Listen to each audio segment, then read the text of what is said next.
Ah, vous spoliez à ce point-là? D'accord.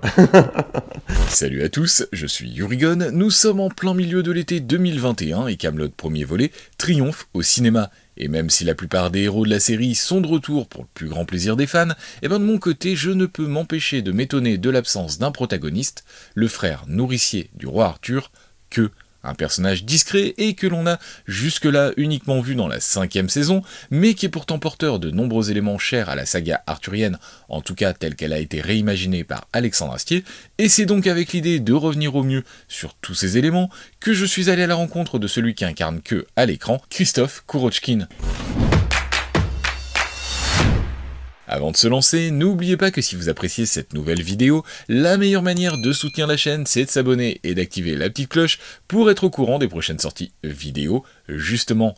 Bref, la saga Kaamelott est riche de nombreux thèmes forts qui sous-tendent et rendent unique en son genre cette nouvelle version de la geste arthurienne. Et parmi ces thèmes, il y a évidemment la famille. En effet, qu'elle soit encombrante, nombreuse, gênante, divisée, compliquée ou rêvée, la famille est omniprésente dans Kaamelott, et c'est d'ailleurs la force de ce thème qui rendait si riche la séquence des retrouvailles entre Arthur et ceux que l'on pourrait présenter comme son père et son frère adoptif, Anton et que, joué par le regretté Guy Bedos et Christophe Kourochkine, cet acteur au CV prestigieux que l'on a pu voir entre autres chez Châtillès, Baratier ou Besson, mais aussi dans le rôle de Moïse dans la cultissime série Au service de la France, était déjà un grand fan de la série lorsqu'en 2006 il reçoit un coup de fil pour le moins surprenant. Eh ben oui, j'adorais Kaamelott. Donc moi, je fais partie du livre 5, et donc j'avais suivi, pas régulièrement, mais j'avais découvert Kaamelott et j'adorais, j'étais fan total, quoi. Et un jour, je reçois un coup de fil sur mon portable, numéro que je ne connais pas, je décroche. Et oui, bonjour. Oui, bonjour, alors voilà, je suis Alexandre Astier. Je dis, ah oui. En fait, bah voilà, je joue dans Kaamelott, je réalise Kaamelott, je joue le roi Arthur, je sais pas si vous connaissez.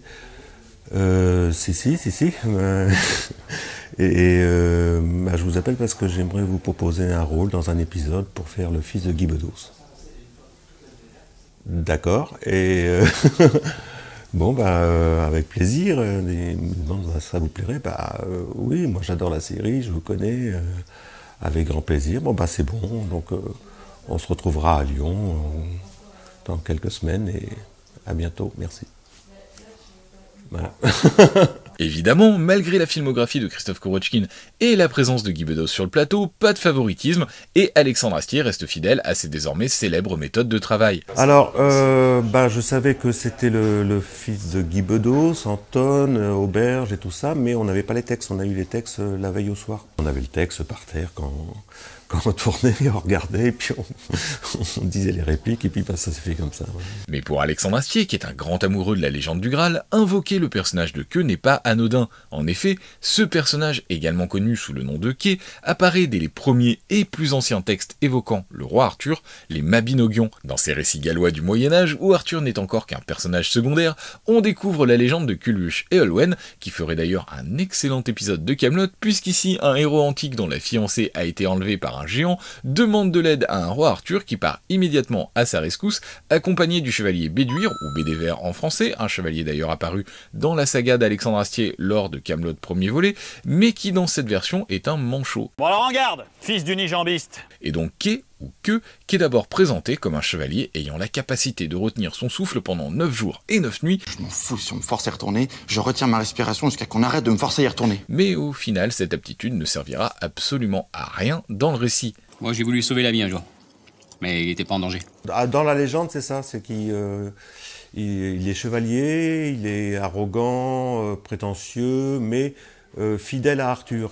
Voilà. C'est qu'il est un peu vantard et que donc ce qui n'est pas le cas, peut-être un petit peu quand le père quand Anton lui dit tiens tu vas aller chercher toi aussi comme tous les autres, comme tous les jeunes l'épée, il dit bah oui pourquoi pas. Tiens-les-toi retirer l'épée du con.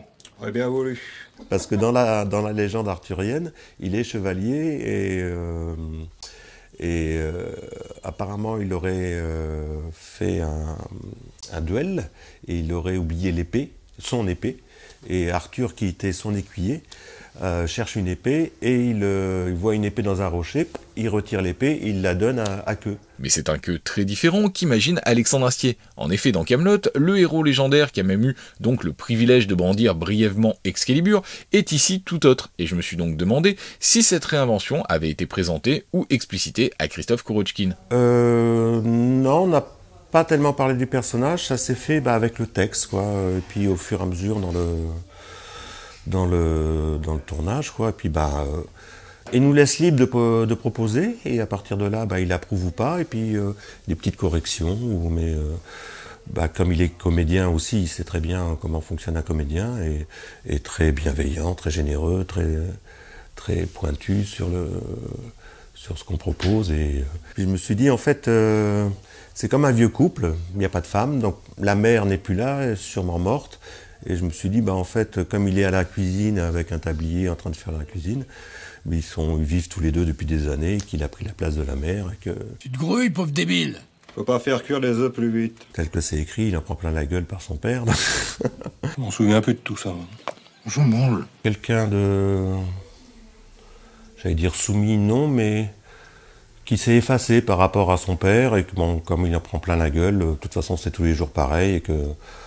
il s'occupe comme ça, il a ses petites activités, et puis il est fier de son père par rapport aux médaillons qu'il fait. C'est quoi ces médaillons là-bas au fond? C'est mon père qui les fait. Et ils ont leur petite vie, puis ils ont des gens de passage.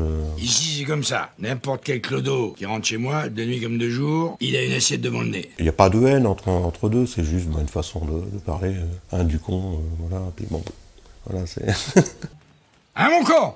Ouais, père. Pour la petite histoire, si Queue ne fait pas d'apparition dans Kaamelott premier volet, Christophe Kourochkin et Alexandre Astier ont tout de même eu l'occasion de se retrouver sur grand écran lors du projet Pop Rédemption, réalisé par Martin Le Gall et coécrit entre autres par Alexandre Astier, et c'est même Christophe Kourochkin qui est à l'initiative d'une petite référence à Kaamelott présente dans le film. Une fois que toutes les prises étaient bonnes, du fait que j'avais participé à Kaamelott et que je jouais avec Alexandre en face de moi, je vais voir le réalisateur, Martin Le Gall, puis je lui demande, est-ce qu'on peut faire une dernière prise? J'aimerais faire une blague à Alexandre.